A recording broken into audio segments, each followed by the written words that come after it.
दोनों ने राजमहल में प्रवेश कर रानी से भेंट की। रानी प्रसन्न होकर उन्हें स्वर्णासन पर बिठाई और षोडशोपचार पूजा की। फिर हाथ जोड़कर खड़ी हो गई और पूछने लगी, यह आपके साथ जो दूसरा है वह कौन है? तब मारुति ने कहा, जब तुमने तप किया था तब मैंने तुम्हें वरदान दिया था कि मच्छिंद्रनाथ आकर तुम्हें विषय विलास का सुख देंगे। वही मच्छिंद्रनाथ हैं। अब अपनी मनोकामना पूरी करो। इतना कहकर मारुति 3 दिन वहां रहे और फिर रामेश्वर लौटकर श्री राम का भजन करने लगे। इधर मच्छिंद्रनाथ विषय विलास में डूब गए। कुछ दिनों बाद रानी ने एक पुत्र को जन्म दिया। उसका नाम प्रेम पूर्वक मीननाथ रखा गया। इधर कुरुकुल वंश में जय राजा से 7वीं पीढ़ी में बृहद्रव राजा हस्तिनापुर पर शासन कर रहा था। एक बार उसने यज्ञ आरंभ किया। पूर्व काल में शंकर के नेत्राग्नि से कामदेव भस्म हुए थे। उसी अग्नि में उनका तेज विद्यमान था। जब वह अग्नि यज्ञ कुंड में आहुति पा रही थी तभी ब्राह्मणों ने देखा कि एक बालक प्रकट हुआ। वह रोने लगा। पुरोहित ने जाकर यह समाचार राजा को दिया। राजा बालक को देखकर अत्यंत प्रसन्न हुए और बोले,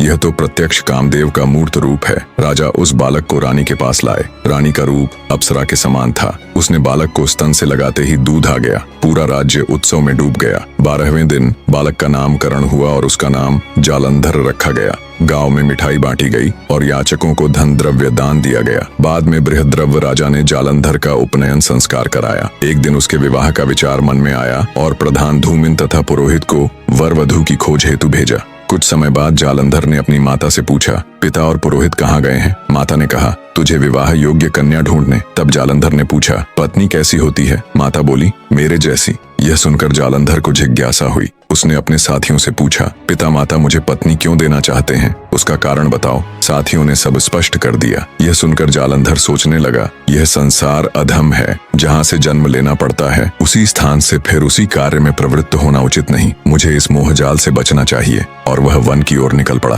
राजा को जब समाचार मिला तो वे घबरा गए और बहुत खोज की, परंतु जालंधर नहीं मिला। इससे राजा और रानी दोनों शोक करने लगे। जालंधर वन में सो रहा था। रात को आग लग गई। अग्नि उसके समीप पहुंच गई, परंतु उसे अग्निदेव ने बचा लिया। अग्नि ने कहा, बालक तू यहाँ कैसे आया? जालंधर ने पूछा, आप कौन हैं? अग्नि ने कहा, मैं तुम्हारा माता पिता हूँ। मुझे अग्नि कहते हैं। जालंधर ने पूछा, कैसे? तब अग्नि ने उसे उसका पूरा जन्म रहस्य बताया। अग्निदेव ने जब जालंधर नाथ को उसके जन्म की कथा सुनाकर कहा, अब तुम्हारे मन में जो इच्छा है वह प्रकट करो। तब जालंधर नाथ बोले, हे देव, आप तो सब कुछ जानते ही हैं, फिर भी कहता हूँ, यह दुर्लभ मनुष्य देह मुझे प्राप्त हुआ है तो इसका कोई सार्थक उपयोग होना चाहिए, अन्यथा जन्म लेना और न लेना समान ही होगा। मेरी कीर्ति तीनों लोकों में अमर हो और मैं चिरंजीवी रहूं, ऐसी कृपा करें। जालंधर की यह इच्छा सुनकर अग्निदेव परम प्रसन्न हुए और उसकी प्रशंसा की। फिर जालंधर को और भी सामर्थ्यवान बनाने के लिए अग्नि उसे लेकर भगवान दत्तात्रेय के पास पहुंचे। दोनों ने परस्पर आदर सत्कार किया।